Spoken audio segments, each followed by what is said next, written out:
Les travailleurs sociaux que j'ai pu rencontrer sont formels. La question de l'hébergement est un des socles de toutes les autres problématiques de la précarité. C'est d'autant plus vrai dans le domaine de la santé. Pour discuter du lien entre logement et médical, je me suis rendu à la case de santé. Située à Arnaud-Bernard, cette structure propose un suivi médico-social pour des personnes en situation précaire. J'ai également visité la halte santé de l'hôpital Lagrave, une structure médico-sociale d'hébergement de type lit halte soins santé qui accueille des femmes et des hommes sans résidence stable. Yann est travailleur social à la halte santé. Il est formel, il existe un manque d'hébergement d'urgence à Toulouse et il a un impact sur les femmes à la rue.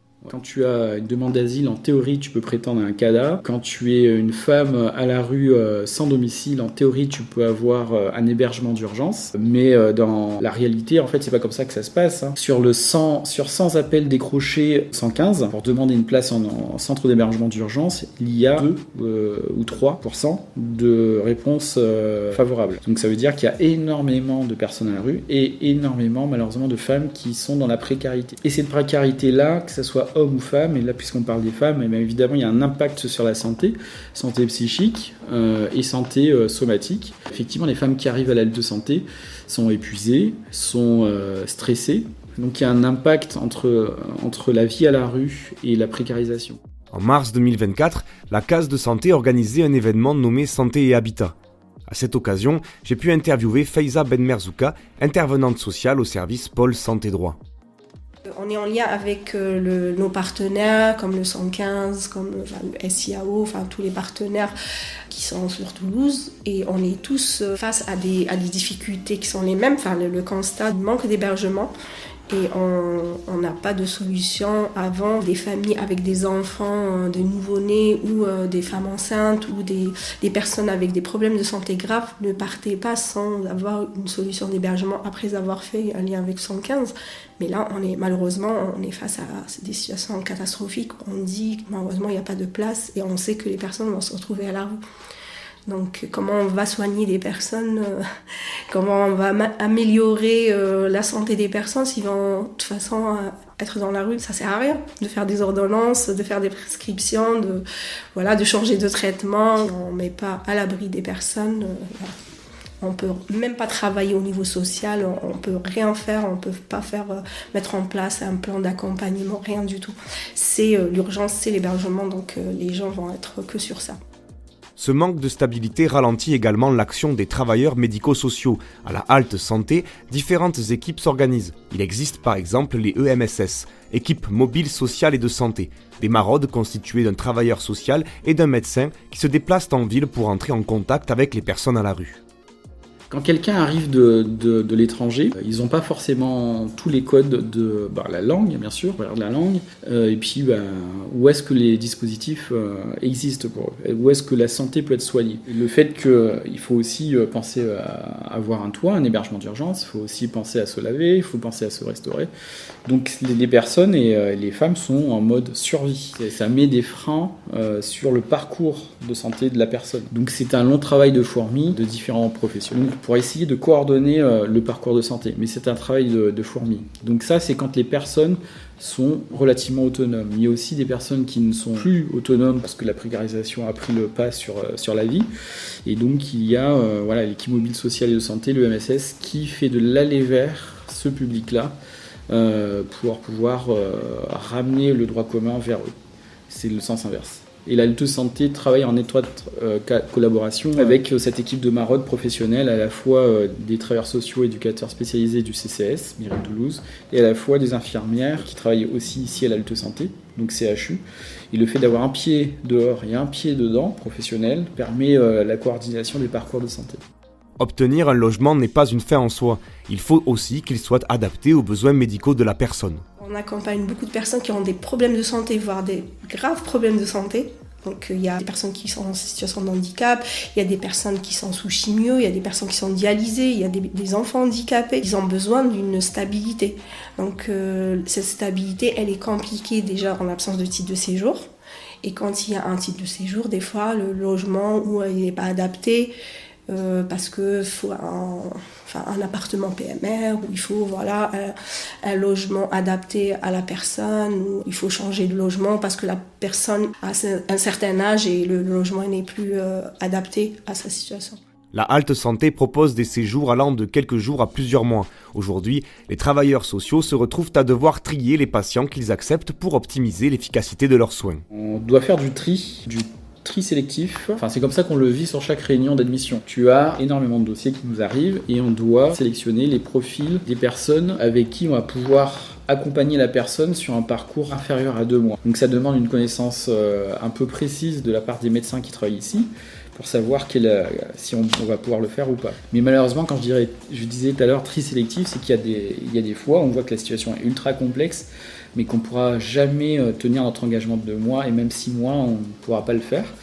Donc on espère que d'autres collègues d'ACT, d'appartement coordination thérapeutique, pourront prendre en charge ces personnes, mais il n'y a pas assez de place. Ouais. Remettre à la rue une personne, c'est difficile, mais remettre à la rue une femme, c'est encore plus difficile, parce que dans les retours de ce qui nous arrive de la rue, les violences vis-à-vis des femmes, ça prend une ampleur un peu dramatique. Donc du coup, on y est forcément sensible, donc on essaie de faire le plus de liens avec l'entièreté du réseau médico-social, de façon à ce qu'elle soit le plus protégée possible. Les critères de vulnérabilité pour accéder à l'hébergement d'urgence sont de plus en plus nombreux. Faiza Benmerzouka de la case de santé avoue même ne plus comprendre comment y répondre. Pour trouver un abri, les personnes précaires doivent alors débuter un parcours du combattant semé de procédures juridiques comme celle du DALO. Le droit au logement opposable est un dispositif permettant de faire valoir le droit à un logement décent. Mais cette procédure ne s'applique qu'aux personnes avec un titre de séjour régulier. Sinon, il existe le référé liberté, une procédure d'urgence devant le juge administratif. Elle permet de demander une mesure provisoire pour protéger une liberté fondamentale comme celle du logement. Mais le délai de ces procédures reste un problème. Les délais, c'est 1 an, je crois, ou en tout cas plusieurs mois. Et ce temps-là, les personnes, leur état se dégrade, donc on est obligé de les hospitaliser, trouver d'autres solutions ou pas, selon les situations des personnes. Mais les juges, là, exigent des preuves. On fait des attestations de suivi, d'attestations sur l'honneur quand on accompagne ces personnes. Il y a des certificats qui sont faits par des médecins qui certifient que leur état de santé n'est pas adapté avec la vie à la rue. Et avec tout ça, ça passe pas. Donc ils demandent plus de preuves, plus d'arguments, on a l'impression que ça s'arrête pas, quoi. Les conséquences de cet acharnement souvent vain pour accéder à un logement sont multiples. Physiquement et psychologiquement, les femmes, parfois mères, sont épuisées. Lorsque les situations arrivent sur la halte santé, oui, on voit bien tout le parcours difficile et le vécu difficile lié des fois à l'exil, qui s'exprime aussi parfois au moment où elles arrivent à se poser sur un lieu d'hébergement d'urgence ou même à la halte santé. On est en train d'essayer de réfléchir par rapport à ce parcours-là. Les femmes venues d'ailleurs, qui à la fois ont besoin d'un accompagnement médical, mais aussi, c'est ce que les collègues de l'hébergement d'urgence et nous-mêmes on voit, c'est que parfois en fait les syndromes post-traumatiques commencent à exister au moment où le corps peut se poser. Ouais. Après avoir vécu l'horreur dans leur pays d'origine ou durant le périple qui les amène en France, l'impossibilité d'obtenir du répit ancre ces souffrances. Elles en garderont les stigmates durant de longues années. Il y a aussi beaucoup de femmes qui ont vécu soit des traumas dans le pays d'origine ou pendant leur traversée, des violences, des viols. Et il y a aussi beaucoup qui risquent des violences si elles retournent, ou leurs enfants, sur le problème de l'excision, pour les petites filles. On a des femmes qui ont vécu pendant la traversée des expériences très difficiles. Il y en a certains qui arrivent à le dire, il y en a certains qui n'arrivent même pas à le dire. Et les conséquences, c'est des traumas, c'est des suivis psychologiques, il faut des suivis psychiatriques même. Et sans parler de l'épuisement des femmes qui ont accouché peut-être pendant leur traversée, des femmes qui ont accouché ici en France, parce qu'elles étaient enceintes et elles étaient à la rue, donc elles s'alimentaient pas très bien, ou elles étaient fatiguées, donc les conséquences on les retrouve après. Et déjà, elles sont fatiguées pour prendre soin d'elles-mêmes et pour prendre soin de leurs enfants. Donc il y a des conséquences sur leur vie après, même si elles sont stabilisées après, si elles obtiennent un titre de séjour. Moi, j'ai l'exemple d'une dame qui a eu des violences conjugales dans son pays d'origine, où elle est venue avec ses enfants et elle a eu un parcours du combattant, où elle était dans des squats parce qu'elle n'avait pas d'hébergement, où elle était... elle avait plein de force et c'était la force de survie. Ça fait plus de 10 ans qu'elle est en France. Elle a pu obtenir, après plusieurs années, une protection subsidiaire, parce qu'elle avait vraiment des preuves de ces violences là. Mais là, elle a ses droits, sauf qu'elle est épuisée, très très épuisée. Parce qu'elle a dû se battre pour avoir de l'accès aux soins, pour avoir un logement, pour avoir un hébergement, pour avoir... Donc ça, on le voit quelques années après. Ça, on sent les conséquences de ce parcours difficile. Ouais. Les conséquences de cette errance sont nombreuses, troubles du sommeil, manifestations anxieuses et dépression.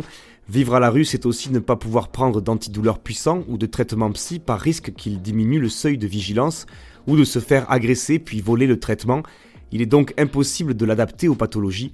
Heureusement, les femmes en situation d'exil peuvent compter sur des travailleurs sociaux et des médecins engagés comme ceux de la halte ou de la case de santé.